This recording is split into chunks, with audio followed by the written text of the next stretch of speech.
যে দল সরকারে আছে, যে রাজনৈতিক দল, দুষ্কৃতীরা সেখানে গিয়ে আশ্রয় নেয়, এদের কোনো দল হয় আপনাদের তৃণমূলের ডেফিনেটলি কোনো না কোনো নেতার আশ্রয় আশ্রিত, তাই জন্য তো এরা বারবার ছাড়া পেয়ে যাচ্ছে। ডেফিনেটলি কোনো না কোনো তৃণমূলের নেতার ছত্র ছায়ায় থেকে এরা করছে, নাহলে এত সাহস হয় কোত্থেকে? এখান থেকে আমি পুলিশের কাছে রিকোয়েস্ট করব যে আপনারা যে কোনো রকম প্রভাবের ঊর্ধ্বে গিয়ে এবং যে কোনো রকমের ব্যক্তির প্রভাবের ঊর্ধ্বে গিয়ে প্লিজ ডু ইউর ডিউটি। খুব সহজেই ধরা পড়ে যাবে কে বা কারা এর পিছনে আছে এবং এর কারণটা কি। সেই নেতা বা নেত্রীর নাম কি আপনি প্রকাশ্যে আনতে পারবেন?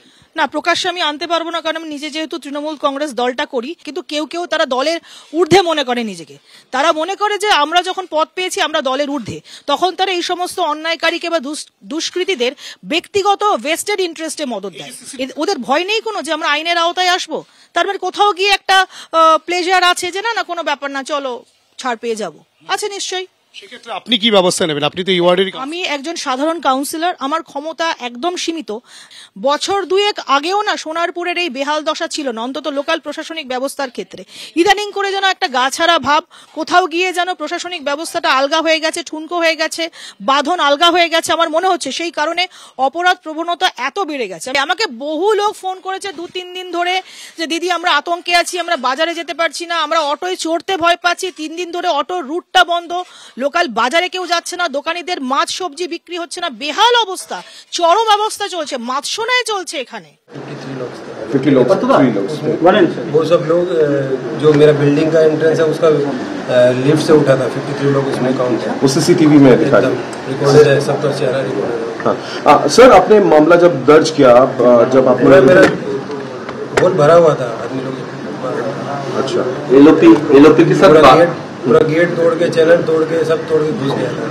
आपने पूरा जो है जो चीज जो हुआ है वो आपने गवर्नमेंट आपने कहा लीडर ऑफ अपोजिशन शुभेंदु अधिकारी, उन्होंने क्या कहा? देखिए जो सच्चाई है सबके सामने है, ठीक है ना। এবার যারা হামলা চালিয়েছে তারা সরাসরি শাসক দলের নেতা বা নেত্রীর ছত্রছায়ায় রয়েছেন বলে বিস্ফোরক অভিযোগ করেছেন খোদ তৃণমূল কাউন্সিলর। তিনি বলছেন দুষ্কৃতীরা কোনো না কোনো তৃণমূল নেতার ছত্রছায়ায় রয়েছে। কেউ কেউ পদ পেয়ে নিজেকে দলের ঊর্ধ্বে ভাবছেন, নিজেদের ব্যক্তিগত স্বার্থে দুষ্কৃতীদের আশ্রয় দিচ্ছেন তারা। দলেরই একাংশের বিরুদ্ধে সরব হয়েছেন তৃণমূল কাউন্সিলর সোনালী রায়। 25 নম্বর ওয়ার্ডের তৃণমূল কাউন্সিলর কি বলেছেন দেখাবো আপনাদের।